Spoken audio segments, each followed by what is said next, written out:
Time now for Back Pages tonight here on Sky Sports News, bringing you a first look at the sports stories in this morning's papers. And joining us are Henry Winter from Sports Illustrated and The Telegraph's Jason Burt. Welcome to you both. Let's quickly run you through, though, the back pages. Now we're going to start with the Eye and Nottingham Forest 2-0 win at home to Porto is the main feature in the Eye, with the headline Dyche is back. Now the Telegraph say the Dyche is right after Nottingham Forest made a great start under their new head coach, plus quotes from Marcus Rashford indicating he wants to make his Barcelona loan permanent. Now the Metro reports on Liverpool captain Virgil van Dijk calling a player-only meeting following Sunday's defeat to Manchester United. That's covered in multiple papers. The Star also report on that Van Dijk story, and they go with the headline Blue Moon after Erling Haaland revealed through his new YouTube channel that he consumes raw milk and steak. Haaland also features on the back page of The Sun. Their headline is There's a title at stake. And more Forest on the back of the Express, plus a story on how Joshua Zirkzee will ask to leave Manchester United in January. We're going to start, though, with the Eye and reaction to Sean Dyche being back. We're going to see the headline there. Dyche is back, and he kickstart his time as Nottingham Forest head coach with victory over Porto in the Europa League. A 2-0 victory on the night. 2 penalties got them there in the end, but a very positive result for him at Forest. Gentlemen, great to see you. Henry, let's just start with you, only because you're on my left side, so Jason, please don't be offended. Henry, look, perfect start for Sean Dyche, wasn't it? Yeah, it was. And to be honest, not a huge surprise, because what Nottingham Forest have needed is someone who was going to go in there, who's going to reconnect with the fans, who obviously has got the connection with Forest from his youth team days, and organise the defence. It was no surprise reading some of the reports in Jason's paper and elsewhere that Milenkovic and Murillo look far more like their old Nuno selves rather than their sort of slightly cat on a hot tin roof selves under Postecoglou. It was interesting that, you know, there's been so much focus on what type of football does Sean Dyche play. Well, Elliot Anderson had, I think it was 88 passes tonight. Morgan Gibbs-White looked like he was expressing himself even more. And Dyche was talking afterwards that he wanted to take away some of the defensive responsibilities of Gibbs-White and let this fantastic flair player express himself even more. So, look, they will go direct at times. The defence will be incredibly organised. They'll be stronger at set pieces, which is what Sean Dyche does. But also he is allowing them a little bit off the leash at times. Yeah, Jason, in your paper, the Dyche is right. Look, it's easy to jump to conclusion after just one game to go, yes, spot on, Forest have got it spot on. But are there early signs that you can see that this just fits better than perhaps Ange Postecoglou did? Yeah, I think that's probably a fair comment, really.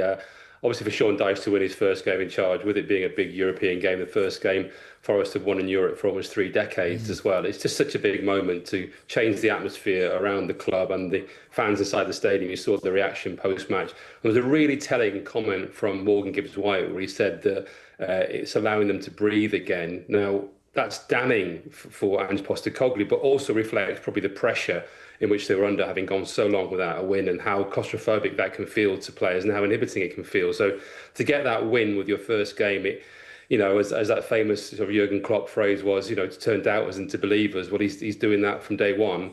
And it's probably what we expected as well. I think sometimes with managers, it just doesn't work. It never looked like it was ever going to work with Ange Postecoglou.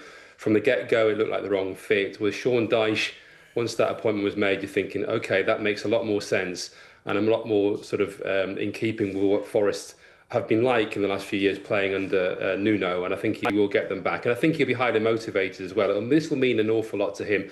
And also, it's probably the best squad of players he's ever worked with. He's got a fantastic opportunity. He's got some brilliant players in there, as Henry mentions, Elliot Anderson, Morgan Gibbs-White himself. You know, it is a really good squad of players, and they really have started hit the ground running. Yeah, I think looking at the game, you could see the crowd, Henry, just seemed different compared to when Ange Postecoglou was in the dugout. Look, before even Ange's appointment, Nottingham Forest were favourites to win the Europa League. A 7th place finish in the Premier League will do that for you. Now that Sean Dyche is in charge, can you see that favourite tag kind of lasting a bit longer now? Well, you just look at the players they've got. I mean, they had two of them, Sells and Wood, in the PFA Team of the Year. They were in fairly illustrious companies with sort of Liverpool players in there. So absolutely, as Jason says, they've got good players. And he's calmed the situation. I mean, press conferences, he's gone in there. He's not talked about his sort of previous clubs as Postecoglou did. He's sort of talked up Forest. He talked up the players, the atmosphere as well. The fans reacted. The fans didn't want Postecoglou. The majority of them didn't want Postecoglou from the start. They were always going to give Sean Dyche a warm welcome because he wasn't Postecoglou, but also because of those connections. Can they win the Europa League? Well, absolutely. Why not? They've got some fantastic players. They've got a great chance, and they've certainly helped themselves tonight with a 2-0 victory against Porto. Let's have a look at another story now that's making the back pages this morning. That is Virgil van Dijk, and on the back of the Metro it says crisis. What crisis? And this follows the captain who called a players' meeting following their defeat to Manchester United on Sunday. Now, he's insisted that it wasn't a crisis summit, but he did admit that the mood was pretty low, Jason, after the defeat. Is this what we should expect from a leader and a captain, certainly of a figure of Van Dijk's quality as well? No, absolutely. It's good captaincy, it's good leadership to call that meeting and not to have the manager involved. Obviously, it would have been Arne Slot would probably been quite pleased they've done that, really, so they can try and sort out a few of the things themselves, clear the air a little bit, say what they think without the manager being there, be frank with each other, have an exchange of views. We know that Van Dijk himself is never short of an opinion and obviously speaks his own mind, which is welcome as well, because he's the captain of a club as great as Liverpool and he should be able to do that. So I think it's a really healthy situation, actually, and especially if you follow it up with a 5-1 win.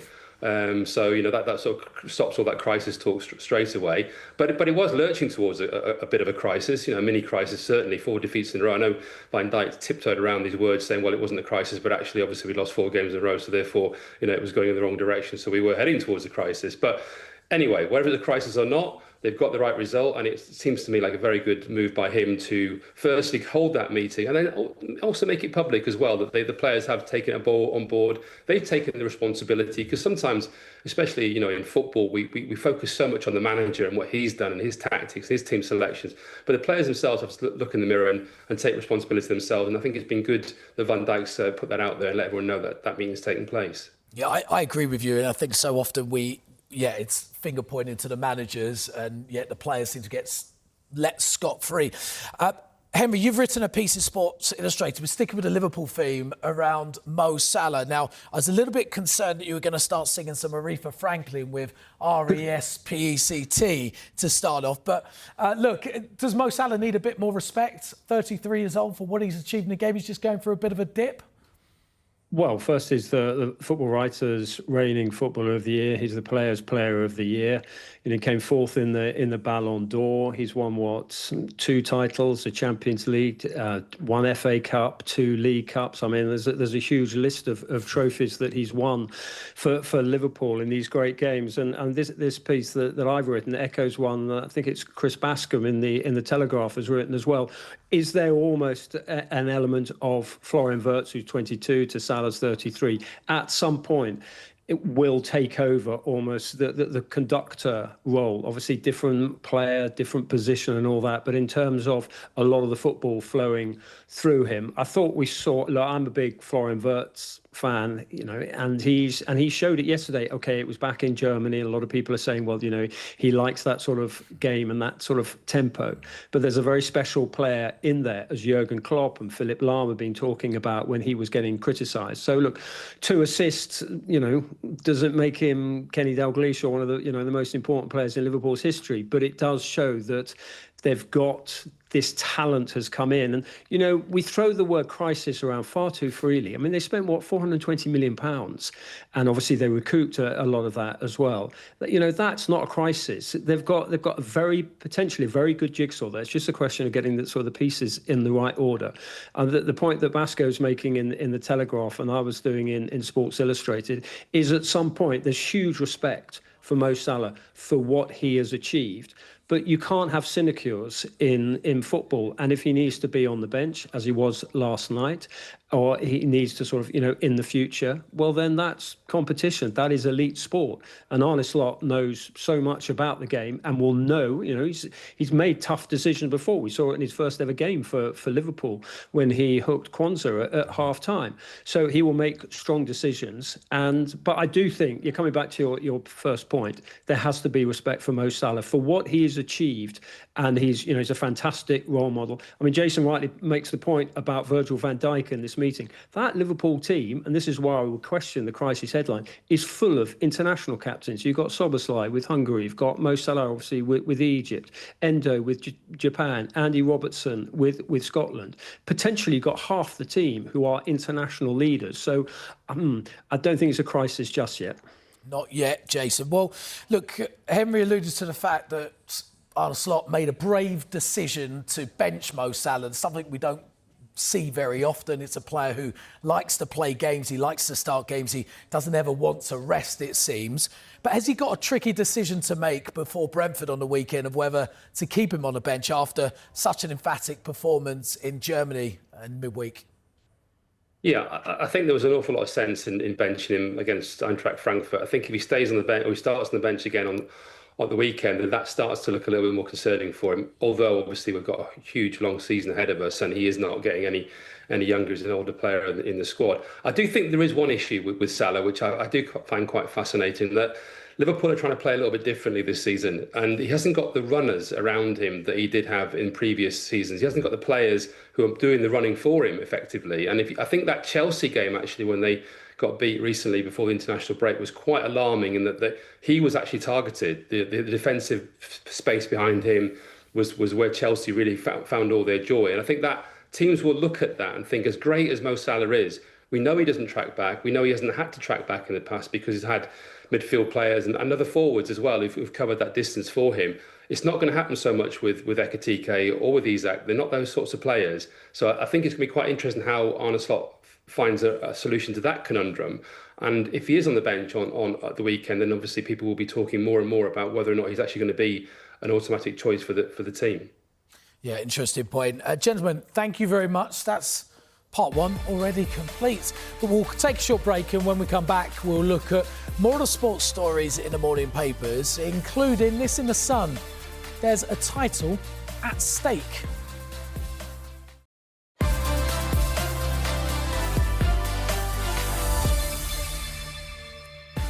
Hi, you're watching Back Pages tonight, and welcome back to Henry Winter from Sports Illustrated and The Telegraph's Jason Burt.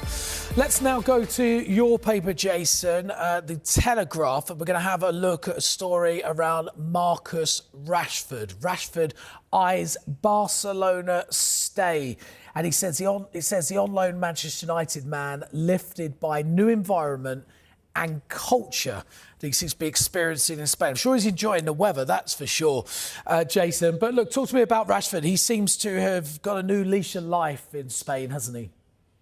Yeah, and I think key to it is that new environment. Obviously, he's playing for Barcelona, a club he really, really wanted to play for and has talked about playing for quite some time, actually, if he was ever going to leave Manchester United. But actually, I think this has been a great move for him, a really fantastic move. And it's brilliant to see him thriving. He's got everything, Marcus Rashford.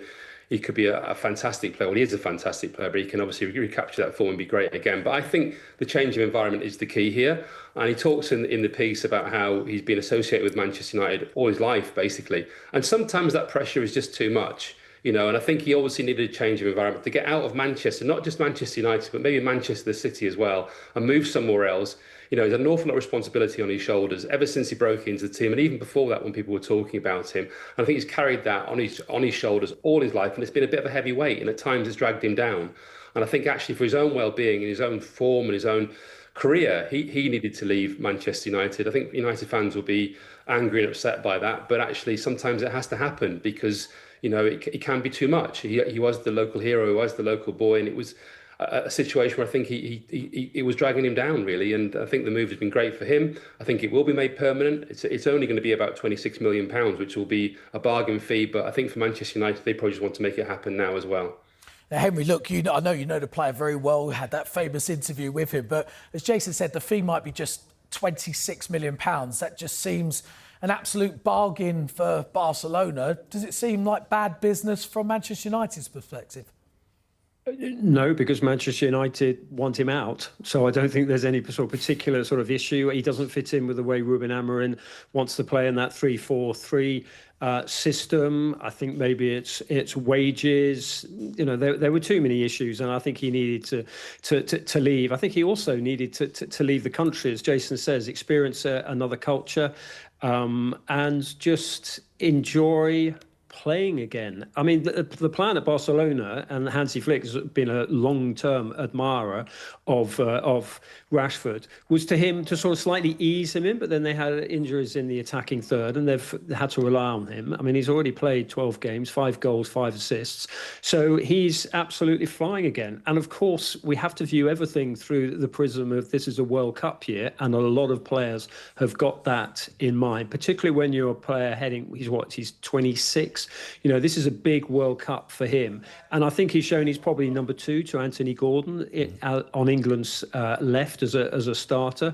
He can understudy Harry Kane in the middle. So, look, this is a very exciting time. But anyone who knows Marcus Rashford knows that if he's feeling supported, you know, he will absolutely deliver. And whether that's supported by people within the club, but particularly in the dugout. He obviously didn't have that with Amorim. That was an issue on both sides there. But with Hansi Flick backing him through word and deed, you know, it's no surprise that he's flying. Yeah, in the article he said he confirms that he'd held talks previously with Barcelona, and when asked whether he wanted to stay beyond this season, he said, "Oh yeah, for sure." Well, that's one player who wants to leave. There's another Manchester United who seems to want a way out of Old Trafford, and that's Joshua Zirkzee. This is at the back page of the Express. Third time lucky, flop Josh, I'll see you later.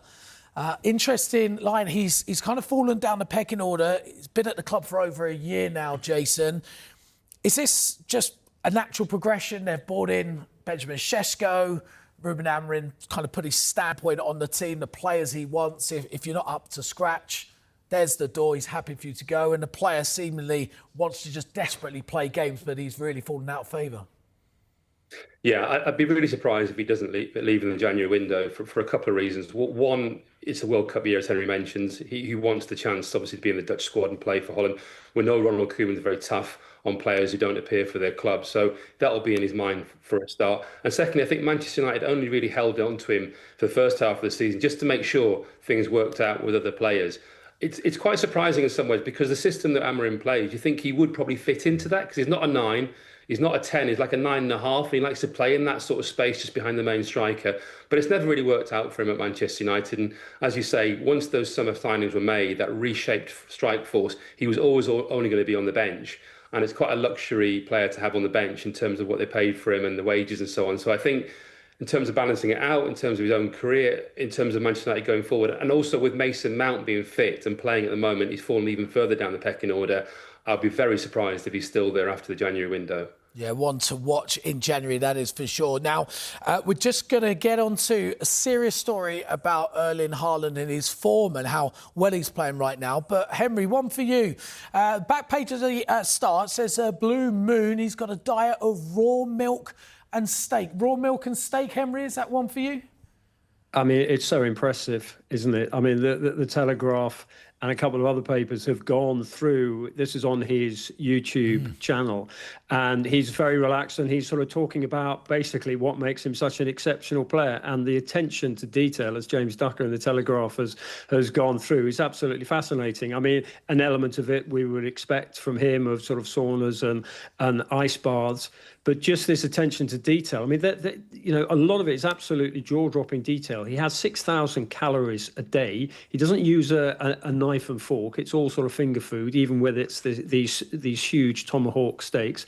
But it's great because he comes over as a really nice, sort of grounded guy, if you can be such an amazing Premier League footballer and athlete. But just sort of wandering into the local farm shop and chatting to the lady there, buying some milk and the steaks. And he said, this this is so good. This is, one of the reasons why I am such an athlete. He has to thank genetics as well. I mean, his dad obviously was a player. His mum was a heptathlete. He actually says in Ducker's piece that even his grandmother was quick over. I don't know what sort of distance, but so he's obviously got it in the genes. But little things like, just sort of chatting away with the lady who runs the local dairy, saying, he's going to go back and help milk the cows. So absolutely breaking moves from Fleet Street, and he is the cream of the crop. He is. I like the fact you avoided the question of the raw milk, Henry. Jason, look, we're seeing so many different sports stars actually have their YouTube channels, the likes of Cristiano Ronaldo springs to mind. He's got 75 million followers or something. I think Bryson DeChambeau in golf giving a real insight. Erling Haaland's doing it himself. But look, on the back page of the Sun, there's a title at stake. This is great, an insight into a player, but the seriousness of his preparation, as Henry was saying, is really showing into full fruition, isn't it, with his form on the pitch right now? Oh, yeah, absolutely. I mean, I've actually interviewed Erling a couple of times, and we went into quite detail then about some of the preparations he made, and they were quite astonishing. He will try absolutely everything. To a degree, it's quite interesting that he's revealing this, because even when I spoke to him before, he was like, well, I'll only tell you so much. I'm not telling you everything I do. But he's going a bit further now. He's also taking control of his media profile by having his own YouTube channel. I think that is part of his development as a player and a personality. And we just show the lengths he goes to, as you say, to want to be the very, very best he can possibly be. It's also very, very good as well as an insight for children to see what good nutrition means. The players, we talk about players being fit and running around and all that, but really it's about food. And if you eat the right food, you'll have a healthy body. And I think it's quite good that he's also setting that example to kids as well. Not that everyone can afford steak and so on. I do also find it quite funny as well that we're talking about steak and milk and, nutrition 10, 20, 30 years ago when footballers were needed to build themselves up. That's exactly what they were prescribed. Have some milk, have some steak, a bit of Guinness, maybe he doesn't have that as well. But I think it's a fascinating insight and a welcome addition, really, in that he's decided to do this and give an insight into how he behaves and what he does. Yeah, it's great for the fans. And Henry, look, if Erling Haaland stays fit, he's working hard to do that with his diet and his preparation, as he's showing everybody. You've got about 30 seconds, Henry, but let us know, if they do stay fit, can Man City really challenge for the Premier League title this season? Yeah, absolutely, because they've got Pep Guardiola. They've got an outstanding goalkeeper in Donnarumma. They've got John Stones back in form. Phil Foden has regained his sharpness. And you've got Erling Haaland absolutely flying on 6,000 calories a day. Do you eat 6,000 calories a day, Henry? Oh, well, yeah, easily at university, yeah, probably more. but I didn't have his workload. Brilliant stuff. Right, thank you so much, Henry Winter, Jason Burt, much appreciated. And if you missed any of the show, there's another chance to see Back Pages tonight at 1:30. And the show is also available as a podcast. Just download Back Pages on Apple, Spotify, or wherever you get your podcasts from. And we're back again tomorrow night. So you can join us with our guests, who will be Mark Ogden and Ian Ladyman.